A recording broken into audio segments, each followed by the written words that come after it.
Salut tout le monde, j'espère que vous allez bien.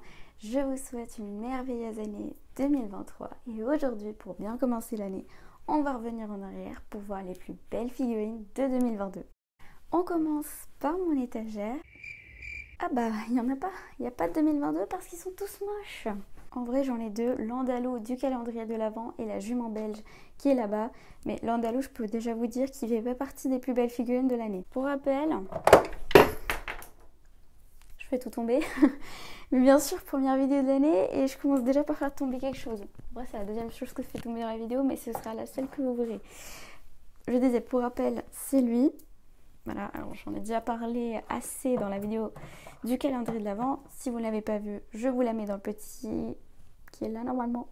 Croisons les doigts pour que je devine. Sinon pour le reste, on verra sur internet ce qu'ont fait les autres marques parce que Schleich, j'ai pas les mots. Après avoir fait mes petites recherches et avoir vu ce qu'ont fait les marques qui m'intéressent, voici ma top 10 des plus belles figurines de l'année 2022. Sans grande surprise, Collecta est celle qui a fait les plus belles figurines et Schleich, celle qui a fait les plus moches. À mon avis, bien sûr. Et pour ce qui en est de Papo, je trouve ça étonnant parce qu'ils ont réussi à dépasser Schleich. Oui. Personnellement, je trouve que maintenant, ce qu'ils font, c'est plus joli que ce que fait Schleich. Voilà. On m'aurait dit ça il y a quelques années, j'aurais répondu non. Impossible, ce que fait Papo est trop joué.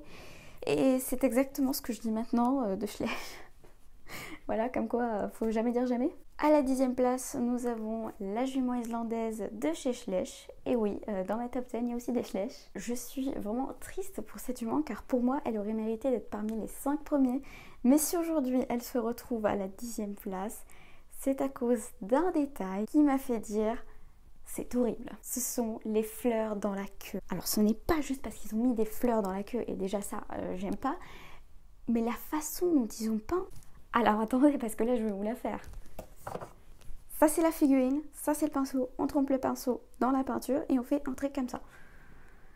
C'est exactement ce qu'ils ont fait. Et le pire dans tout ça, c'est que même en allant sur le site officiel de la marque Schleich, on a une vidéo de présentation de la figurine. Je vous mets l'image à l'écran, c'est fou parce que d'habitude, pour tout ce qui est photo à mettre sur le site internet et tout, ils prennent les plus belles figurines, celles qui sont bien peintes et tout, puis ils font des petites retouches photos. Là, je suis choquée parce qu'ils ont clairement mis la vidéo de la figurine avec la peinture horrible. Faut dire qu'au moins, ils ont été honnêtes. Ils nous ont montré que la figurine était... Ouais, elle était bien. Enfin, moi, je l'aime bien personnellement. Et puis après, elle a été gâchée. Enfin, il fallait vraiment mettre la signature de la nouvelle Schleich. En peignant de cette façon la queue de cette pauvre jument. J'aurais peut-être pu être un peu moins méchante si seulement il n'aurait pas peint les fleurs de cette façon. Enfin, c'est pas comme ça. Si tu fais des fleurs, s'il te plaît, prends le temps de faire des détails. Sinon, enlève-les les fleurs. Voilà, comme ça, ça te fait un gain de temps, ça te fait un gain d'argent. De toute façon, on s'en fout des fleurs. Enfin, c'est d'ailleurs ce qui gâche les figurines. Comme dans ce cas. À la 9e place, nous avons la jument belge de chez Schleich. Écoutez, c'est la seule figurine 2022 de chez Schleich que j'ai achetée. La mienne a encore l'étiquette. Ça fait 6 mois que je l'ai et elle a encore l'étiquette. Qui sait, peut-être que je vais la revendre. Parmi les figurines Schleich qui sont sorties début 2022, c'était les deux seules que je voulais acheter, sauf que l'autre je ne l'ai pas acheté parce que vu le prix, je sais pas si en magasin elle était à 9-10 €.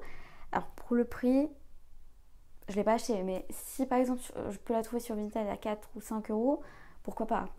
Mais les fleurs, peut-être que je l'aurais pris pour 9 € si les fleurs n'auraient pas été aussi moches. Peut-être. Hein. Après 9 € ça reste quand même très cher pour ce que c'est. À la 8e place, nous avons la jument Noriker, cette fois-ci de Collecta. Que dire de cette jument? Sa tête fait vraiment réaliste à mon avis. Et le corps aussi, mais la queue, je trouve qu'elle manque de réalisme par rapport au reste de la figurine. Je sais, je ne fais que m'en prendre que des chevaux. Mais c'est parce qu'il méritait des queues de meilleure qualité à mon avis. À suivre, à la 7e place, nous avons son poulain qui est trop mignon, je l'adore. 6e place, l'étalon, c'est l'américaine ou American Saddlebred, qui est 1000 fois mieux que celui de Schleich. 5e place, je ne sais plus si c'est un nom ou un étalon, nous avons la Palooza Blue, je ne sais quoi d'autre après. Il est beau, mais on va pas se mentir, Collecta a fait mieux sur ce moule. 4e place, d'ailleurs c'est bientôt la fin, L'étalon gris arabe de l'Axe, j'adore ses membres. J'adore ses membres, que ce soit la position ou la peinture, j'adore. Troisième place, encore un arabe, mais cette fois-ci une jument et plus petite car celui de moi était un de l'Axe. Vous voyez cette robe? C'est exactement la robe qui me fait fondre. Elle est merveilleuse. Imaginez un pur sang arabe de cette robe qui galope dans le désert. Il n'y a rien de plus beau à voir sur cette planète. Et toutes les mamans avec leur bébé, ouais, mon bébé c'est la plus belle chose à voir au monde. Non, il n'y a rien de plus beau qu'un pur sang arabe. Croyez-moi si je vous dis que même quand j'aurai un enfant, pour moi, le pur sang arabe restera la plus belle chose à voir sur Terre. On ne peut pas avoir plus de classe que lui parce que cet être est la classe. Oui, même Chanel, Dior, tout ça, à côté de lui, ça prend la poubelle. Je pense que ça c'est compris. Pour moi, cette race est divine.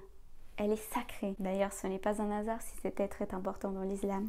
Deuxième place, l'étalon à œuvre. En regardant cette photo, j'ai l'impression de voir un vrai cheval. Il est tellement bien fait, les détails sont incroyables. Et pour finir, à la première place, nous avons, roulement de tambour, l'étalon Appaloosa, toujours de chez Collecta. En 2022, Collecta fait vraiment de super belles figurines avec des détails incroyables. Et cette figurine doit absolument se retrouver sur mon étagère parce qu'elle est magnifique. Bon bah c'est la fin de cette vidéo, j'espère vraiment qu'elle vous aura plu. Si c'est le cas, n'hésitez pas à liker, à commenter et surtout à vous abonner, ça me ferait extrêmement plaisir. D'ailleurs, n'hésitez pas à me dire quelle figurine parmi ma top 10 vous aurez préférée. Je vous souhaite encore une fois une très bonne année et je vous dis à dimanche prochain pour une nouvelle vidéo. Salut!